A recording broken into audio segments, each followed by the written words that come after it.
Assalamu alaikum. A yau za mu yi magana akan hygiene na mata. Idan aka ce hygiene yana nufin tsafta na mata, yanayin tsafta na mata. Kas mata da yawa, mata ba daga matan har mazan abin yana yawa. Na farko za ku ga wani suna da garlic breath. Masu garlic breath da masu warin numfashi. Su suna da warin numfashi kuma ba za su nemi magani akan wannan warin numfashin ba. Wani daga ya zo yana numfashi a wannan ɗinka za ka dinga jin warin numfashin shi, iskan da ke fito a numfashin shi yana wari, yana ba da wani irin bad breath wanda ba shi da daɗi. Wata matan ma haka duk abin da ta ci ko kuma ta wani zaga numfashinta yana warin irin wannan nafsin wannan abincin, an kuma ba su ɗaukan mataki a kai. Ko da a ce kana da warin kashi ko kuma natural wannan abun ne yake faruwa da kai, akwai magunguna da ake nema wanda za a abin, akwai kuma ways za ka dinga kula da abin ko ki dinga kula da abin, za a samu sauki akan wannan warin, akan ka saki jiki ko kuma kin saki jiki ba tare da wannan gyaran ba. Wata macen fa subhanallah tana tashi da safe za ki iya kallon idanta ba. Irin ki dan juya da safe ko kuma ka dan juya da safe zaka kalli matan ka dinnan ko partner ɗinka, you cannot look at her because za ka kaman jimina ne ka tashi ka kwanta tare da ita saboda muni.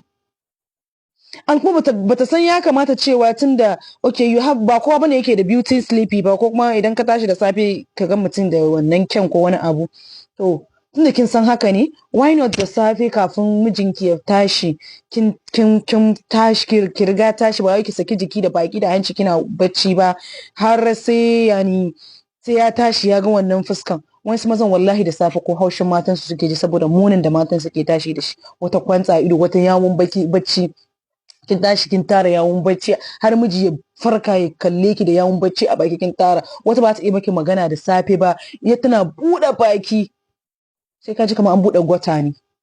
Wata dan morning kiss din nan irin da asuban nan kafin a dan tashi din nan ka dan jawo sumbata ka dan sumbaci matar ka din nan, wallahi ba za ka iya ba saboda warin bakin ta. An kuma bata sanya ni ta tashi ta yi sauri ta dan sa mouthwash, ba brush ba lalle sai brush ba, akwai mouthwash wanda na kurkura ne, ki dan sa ki kurkura bakin ki, ya fi saurin fitar da wani wari ko wani abu. Akwai flavor kala-kala da ake amfani da wannan abu. Akwai abubuwan gargajiya wanda ana yawan amfani da shi wurin wanke baki da sauransu. Mata ya kamata, hygiene is very very important. Wannan ana magana akan na jiki ma fa kenan, ba a zo can babban sashen ba, ana magana na jiki. Wani ba zai iya tashi kalle ki da safe ba subhanallah, wani ba zai iya miki magana da safe ba saboda warin bakin ki. Wannan wani irin abu ne?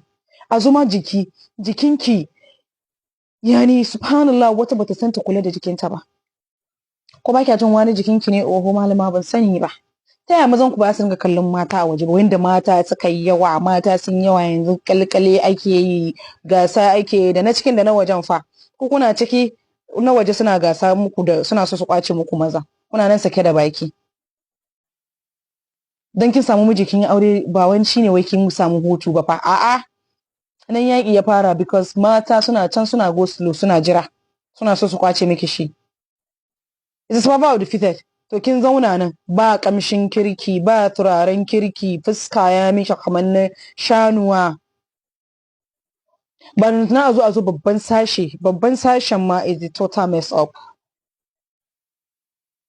Wani wallahi bai taba ba matar shi head ba, yani bai taba shan al'auran matar shi ba saboda kawai bai yarda da cleanliness ɗinta ba, amma zai iya shan al'auran matan waje. Amma ke da ke matan shi ba zai iya shan al'auran ki ba. Why? Saboda bai yarda da cleanliness ɗinki ba.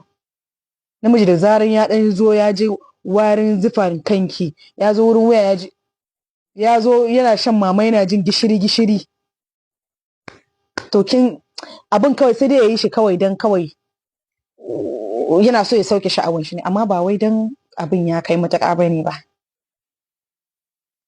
So ya kamata mata ku sani, it's very very important. This one ana magana hygiene. Wata kumbanta, idan ku ga kumbanta ko kumban shi, tun daga nan za ku abin zai fita ma akan mutum. Mata ya kamata ku buckle up. Yanzu an wuce zamanin jahiliyyan nan, an wuce zamanin rashin wayan nan. Yanzu central era da ake ciki, with the little you have ya shekha, with the little you have subhanallah, za ki gyara, ki zabbata kanki, ki gyara, ki fita fes. Amma ba wai ki zauna ga kiran sai a hankali kamar wata yaki mai rogo ba. Allah ya sa mu dace.